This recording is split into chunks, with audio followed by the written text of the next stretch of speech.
Vamos falar de luto. É um tema que muitas pessoas correm, mas é um tema que todos nós podemos viver. Afinal, quem está vivo pode morrer. Nós não esperamos, sabemos que essa é a jornada da vida, mas receamos por esse movimento, receamos por perder as pessoas, receamos pela nossa própria morte. E esse luto que eu vou falar hoje é especificamente sobre luto que se relaciona a estar vivo ou não, né? Porque existem outros lutos sobre relacionamento, no trabalho, em tantas outras fases da vida, mas estou falando aqui de perder entes queridos, de perder alguém que você ama ou que você considera, que você conviveu por um tempo ou até mesmo se identifica. E eu vou começar falando sobre a minha história, sobre como o luto mudou tanto alguns caminhos na minha vida. O primeiro luto que eu me lembro, eu tinha mais ou menos 4 anos, quando meu avô paterno faleceu. E eu lembro dele no hospital com câncer, sabe? Então, aquela cena de hospital, eu pequenininha, não podia ficar lá muito tempo. Ele bem magrinho, só cinza, né? A pessoa fica acinzentada, em alguns casos ele ficou bem magrinho e cinza. Ele teve câncer no esôfago. Ainda que ele nunca tenha fumado e não bebia, ele teve câncer no esôfago. Então, né, algumas pessoas dizem, não fume, né, e tal. Sim, provoca algumas doenças, mas esse não foi o caso do meu avô. E eu me lembro também que no funeral, a minha tia, a filha mais nova dele, chorou muito, e aquela cena ficou gravada na minha cabeça por muito tempo. Eu era aquela neta que, né, eu olhava para a estrela e imaginava que ele era aquela estrela e eu chorava de saudade dele, né? E até quando eu assisti o filme Rei Leão e ele falou que as pessoas mortas são as estrelas, né, lá no céu, eu lembrei exatamente disso. Quando lançou o filme Rei Leão, eu também era uma criança ainda. E essa cena, algumas cenas, e você pode se identificar com isso também agora, às vezes quando alguém morre, a gente inconscientemente se identifica com a morte. Já ouviu falar disso? De você inconscientemente se identificar com a morte e a partir daí isso influenciar nas suas decisões, influenciar na perspectiva de vida que você tem. Então eu com 4 anos, o que influenciou? Hoje eu tenho essa consciência, lá com 4 anos não. O que influenciou essa morte na minha vida? Influenciou que a vida ficou sem graça. Por mais que era uma criança brincalhona, uma criança que se divertia, mas muita coisa estava sem graça, muita coisa. E o tempo foi passando, e a vida sem graça é uma vida que você não consegue se imaginar tanto assim como uma pessoa de futuro, uma pessoa que vai dar certo. Essa certeza que você vai dar certo é uma coisa que vem desde a infância. Eu hoje me lembro, naquele dia, daquele funeral, eu queria ter morrido com meu avô. É muito estranho falar isso, olhando aqui para essa câmera e sabendo que você vai assistir, mas essa é a verdade. Eu tinha 4 anos e eu tive vontade de ir com ele. E isso ficou bastante tempo, né? Na verdade, quem me ajudou a ampliar isso foi uma consteladora sistêmica, de constelação familiar sistêmica, e que por acaso, por uma outra vontade minha, né, a minha pergunta tinha mais relação ao trabalho, por essa pergunta surgiu a cena em que eu me identifiquei e ela falou assim, você tem desejos de morte que recorrentes, que de vez em quando passam pela sua cabeça? Eu falei, sim. Naquele período de tempo passava mesmo isso. Ela falou, então, porque você se identificou. E eu, né, mesmo sendo terapeuta, eu nunca tinha parado para olhar por esse lado, né, que ficou tão longe na minha memória e às vezes está tão longe na sua memória essa vontade. Nem sabe de onde vem essa vontade e pode sim ter sido um caso de você ter se identificado com a morte de outra pessoa. E estar identificado com a morte de alguém significa assim, como eu comentei, vou repetir, às vezes você não escolhe a melhor coisa para você porque você não acredita em você. Você escolhe, às vezes, amizades que não são tão legais, você escolhe fumar, você escolhe provar bebida, você escolhe viver uma vida de festa, você escolhe muitas vezes não se preocupar muito com quem você vai ter de namorado ou de namorada.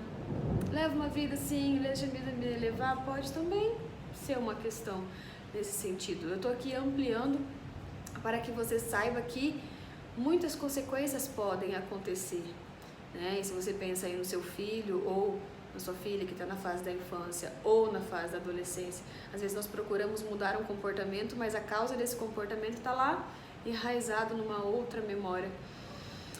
E, bom, uma outra morte, né? A segunda morte muito marcante na minha vida foi a morte da minha avó materna. Olha só como os elementos são simbólicos, né? Morreu o pai do meu pai e depois morreu a mãe da minha mãe, né? E essa morte, ó, fez até sacabom aqui, tá chovendo bastante. E essa morte da minha avó foi muito dolorosa, ela estava morando na minha casa, eu imagino que isso pode acontecer na vida de qualquer um, né? Ela estava morando na minha casa e, vamos dizer assim, ela não estava na idade para morrer, assim como meu avô, ele morreu com 60 e pouquinhos, e a minha avó também morreu com 60 e pouquinhos. E, por sorte, meus pais já estão com mais 60 e pouquinhos e eles estão vivos, né? Então, eu espero poder aproveitar mais e mais a vida deles. Mas voltando à minha avó, eu tinha 14 anos quando ela faleceu e eu fiquei muito triste porque ela não esperou a minha festa de 15 anos. Não que ela não esperou, né? Ela teve que fazer uma cirurgia com problema cardíaco, fazer 5 pontos de safena, e ela saiu da cirurgia e logo depois da cirurgia ela morreu, né? Tentaram ressuscitar e tudo mais, mas isso foi muito dramático na minha vida e o meu pensamento era, eu tenho que ser forte porque a minha mãe perdeu a mãe dela, eu tenho a minha mãe, nossa, até me emociono, porque eu tenho a minha mãe aqui, mas ela perdeu a mãe dela, e aí esse luto foi muito recorrente, eu fui uma pessoa assim, imagino que algumas pessoas, uma pessoa que visita o cemitério, eu visitava, no início eu visitava o cemitério todo dia para conversar com ela, conversar na minha cabeça, né, assim, depois começou a ficar quinzenal, mensal, e o tempo foi passando e eu realmente não fui visitando mais, tanto é que tem anos que eu não visito o cemitério, porque para mim aquilo lá já não representa mais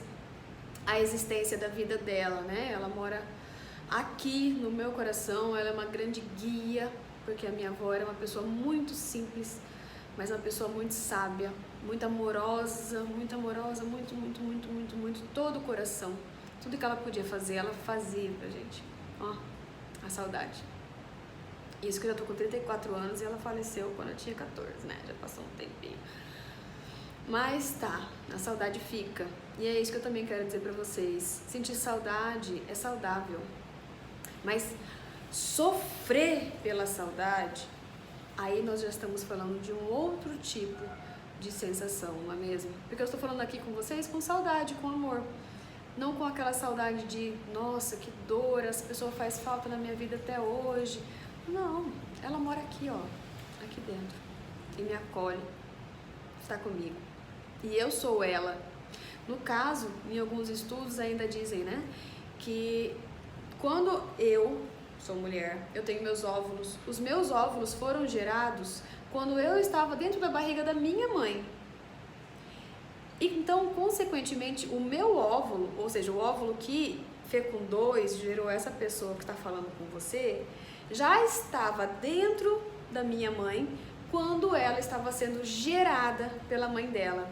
Então, é uma relação cíclica. Dentro de uma mulher existe a possibilidade do neto.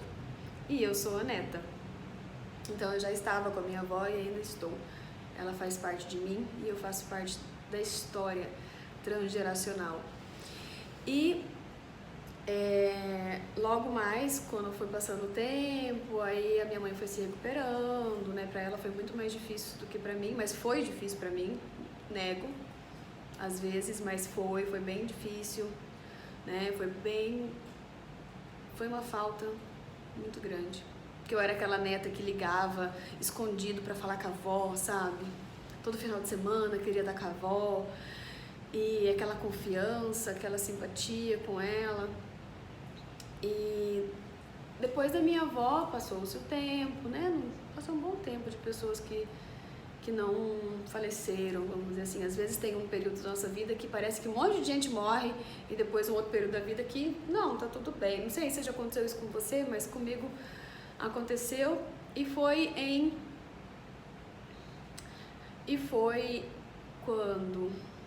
quando eu tinha 27 anos. 27 anos, um tio meu faleceu. Foi uma dor bem grande, assim, o irmão do meu pai faleceu.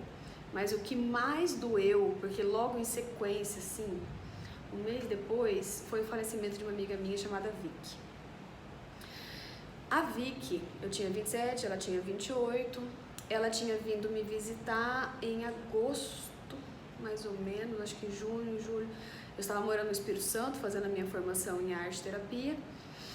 E quando a Vicky foi me visitar, nós curtimos, né? Foi muito legal. E logo em sequência, demorou 1 ou 2 meses no máximo, ela veio a falecer.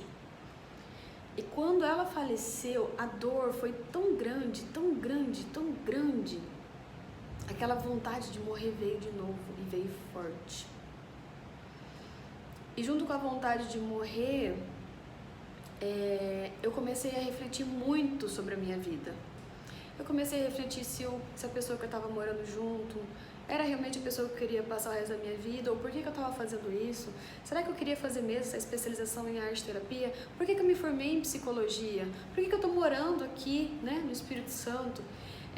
Por que eu estou trabalhando aqui nesse lugar? Por que eu estou fazendo... Então, a morte também pode suscitar muitas reflexões sobre suas escolhas de hoje, né? Que você está plantando todos os dias e você está colhendo todos os dias, e faz refletir sobre isso. Então a morte, ela é dolorosa nesse sentido, mas se a gente levantar a cabeça e começar a pensar sobre as possibilidades que ela nos traz, né? De vida, morte, vida, né?